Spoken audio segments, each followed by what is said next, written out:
Hello, this is David welcoming you to another D&D History Hub video. Today I'm kicking off a new occasional series on decision making by individuals of the past, examining the historical context, what factors shaped their choices, and to what extent were they individual or corporate decisions. Now, as the historians Sonke Neitzel and Harald Welzer write, humans interpret what they perceive, and on the basis of interpretation, draw conclusions, make up their minds, and decide what to do. Belying Marxist theory, they say, human beings never act on the basis of objective conditions, nor do they act solely with an eye towards cost-benefit calculations, they say, adding, whatever human beings do, they could always have done differently. Humans interpret what they perceive, and on the basis of interpretation, draw conclusions, make up their minds, and decide what to do. This book I've just quoted from, incidentally, and other works cited here are listed in the reference panel below. So my subject for this first episode here is Britain's wartime Prime Minister, Winston Churchill, and his decision to order the British naval attack, codenamed Operation Catapult, on the French fleet anchored at Mers-el-Kébir, near Oran in French Algeria in July 1940. Some 1,297 French servicemen were killed, many others injured in the Royal Navy's assault, which sank the battleship Bretagne and damaged 5 other vessels. There were a number of other associated British moves against the French naval shipping that day, but the main focus here is on the Mers-el-Kébir action. Churchill later wrote that the decision to attack the French fleet was the most hateful, the most unnatural and painful in which I have ever been concerned. He didn't say it was wrong. So, in order to make sense of historical decisions, we need to consider the context in which choices and actions were made and framed. So, Winston Churchill was appointed Britain's Prime Minister, Minister of Defence and leader of the House of Commons on May the 10th, 1940, having previously served, beginning on September the 3rd, 1939, in the War Cabinet, the Military Coordination Committee, the Supreme War Council, and as First Lord of the Admiralty. He was an experienced political operator, going back as well, which I haven't mentioned here, back to World War I, and he needed to be for this role. On that day, May the 10th, Britain was deep in crisis and a hair's breadth away from catastrophe. Allied forces were in disarray after the German Wehrmacht attacks through Holland and Belgium into France with its panzers and infantry. The British Expeditionary Force and the French army were outfought and outthought by the Wehrmacht, and either cut off or forced back to the coast. Also at this time, British forces were up against it fighting the Germans in Norway in a campaign largely instigated by Churchill and described by the military historian Basil Liddell Hart as slow, hesitant and bungled. So Churchill decided to end the Norway campaign as they were getting their bottoms kicked, and on June the 7th, 1940, the Allied forces were evacuated from Narvik, I think it was. So as the situation deteriorated in France, Churchill and his cabinet had to consider a number of French requests for increased Royal Air Force fighter support. Churchill and the War Cabinet decided this would not happen, as they were not yet convinced that we could afford to divert more resources from this country.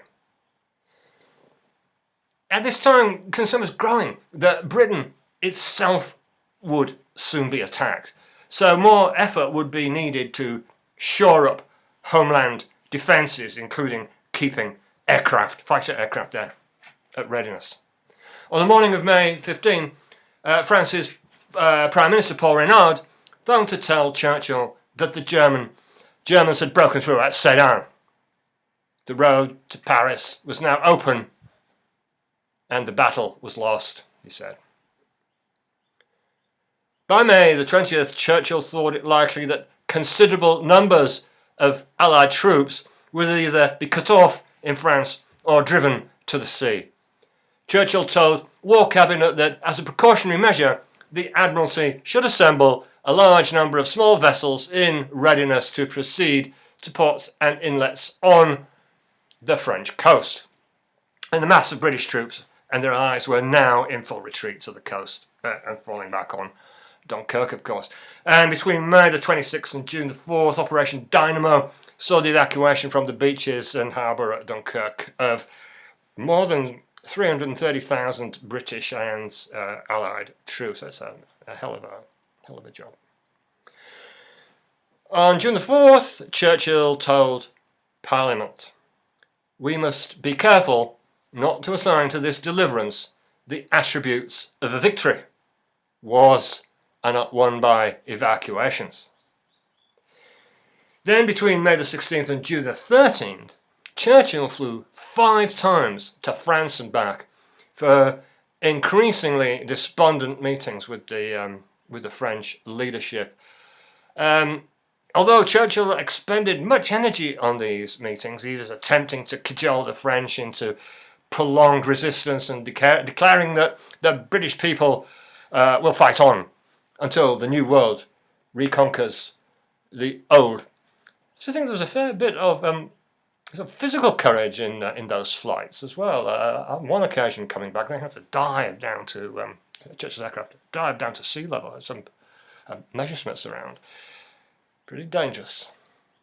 At the final meeting in France, Churchill had spoken to Admiral Francois Darlan and told him, "Darlan, you must never let them get the French fleet." Darlan, says Churchill, promised solemnly that he would never do so. During the French campaign, Britain had lost 7,000 tons of ammunition, 90,000 rifles, 2,300 field guns, artillery, 82,000 vehicles, lorries and trucks, jeeps, if jeeps were around by then, 8,000 Bren guns and 400 anti-tank guns. That's a big loss. So you imagine the anxiety. Churchill, though, now brought his focus back to Britain, declaring that everything must be concentrated on the defence of our island, and troops continued to be evacuated from coastal areas of northern France.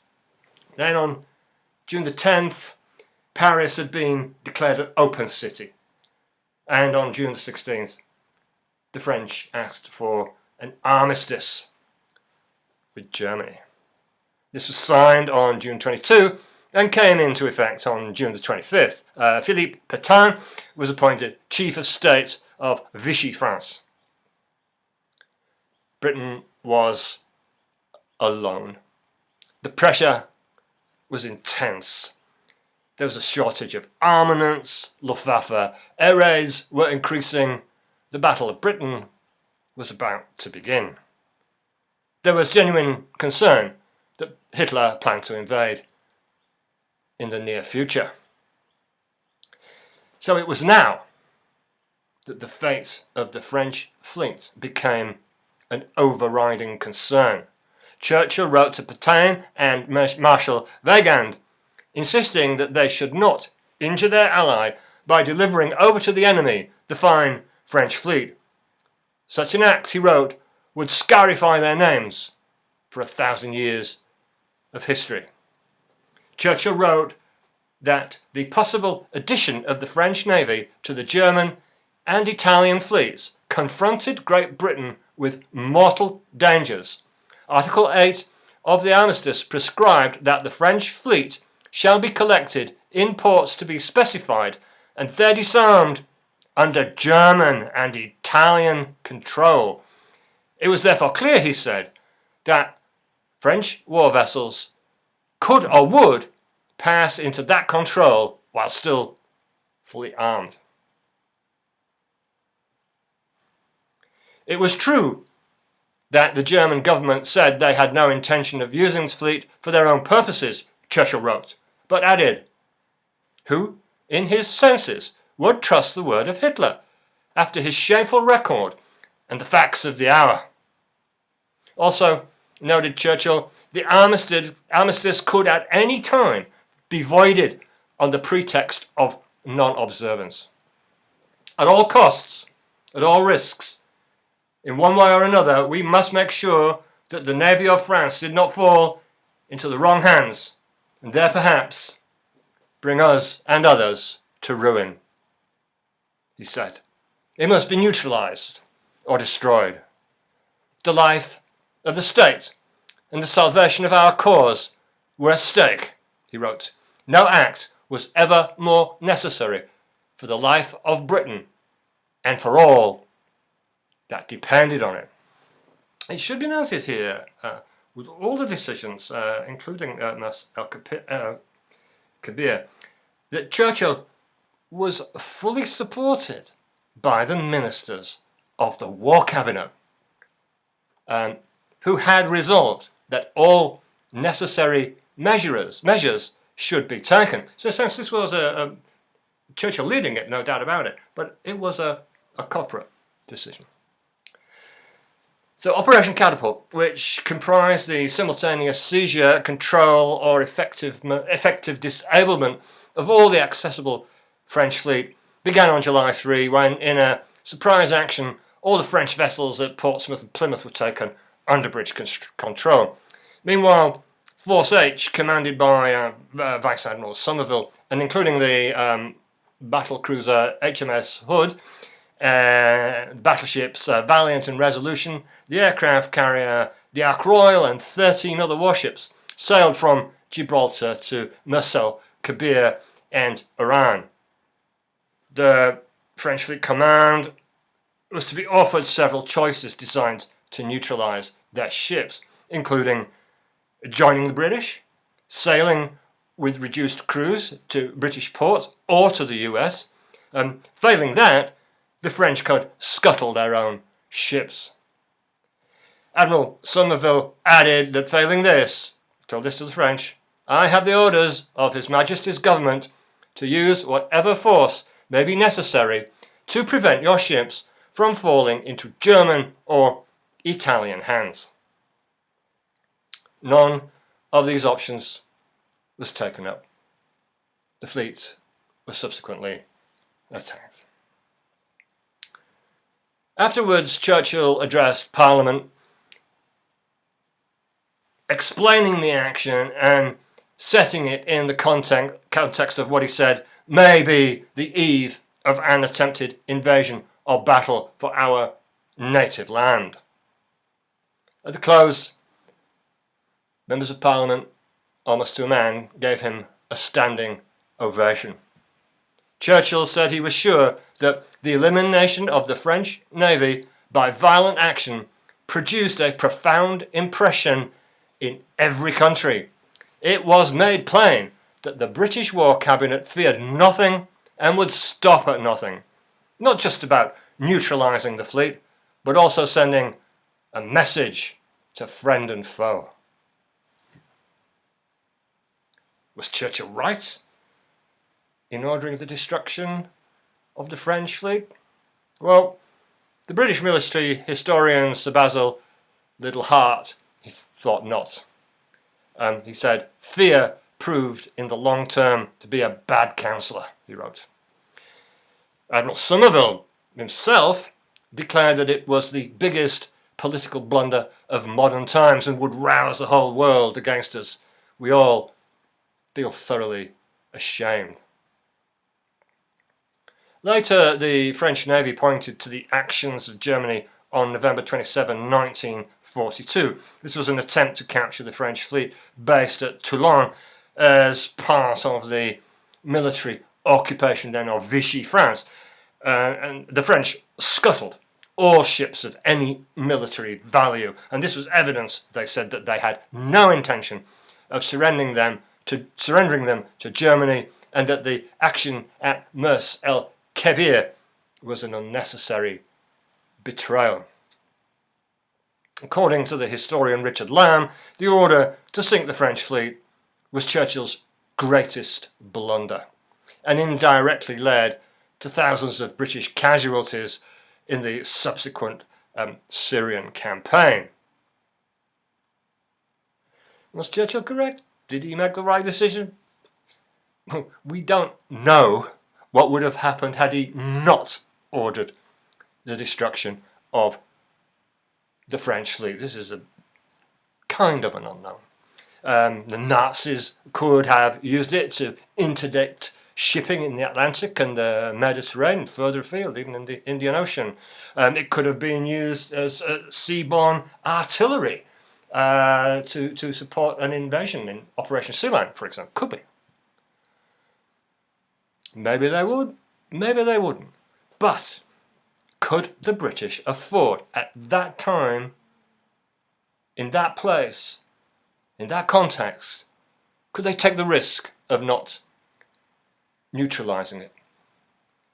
They, Churchill, the War Cabinet, the people of that time, in those circumstances, judged that they could not. The US author and life and business strategist Tony Robbins says that decision-making is the force which shapes destiny. I think Robbins is talking more about business leaders here, but nevertheless, perhaps he's right. He says, leaders make decisions.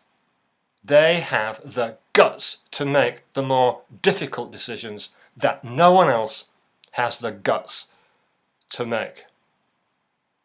As Churchill himself put it, an accepted leader has only to be sure what is best to do, or at least to have made up his mind about it.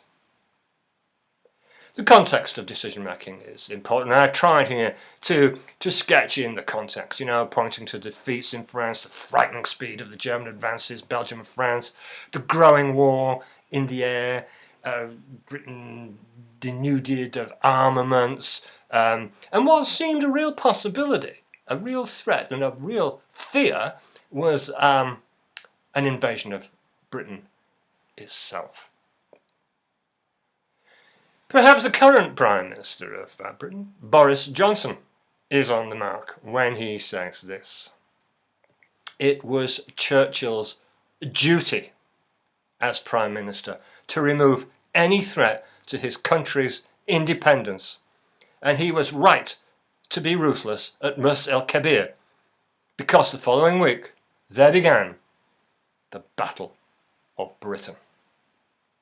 What do you think?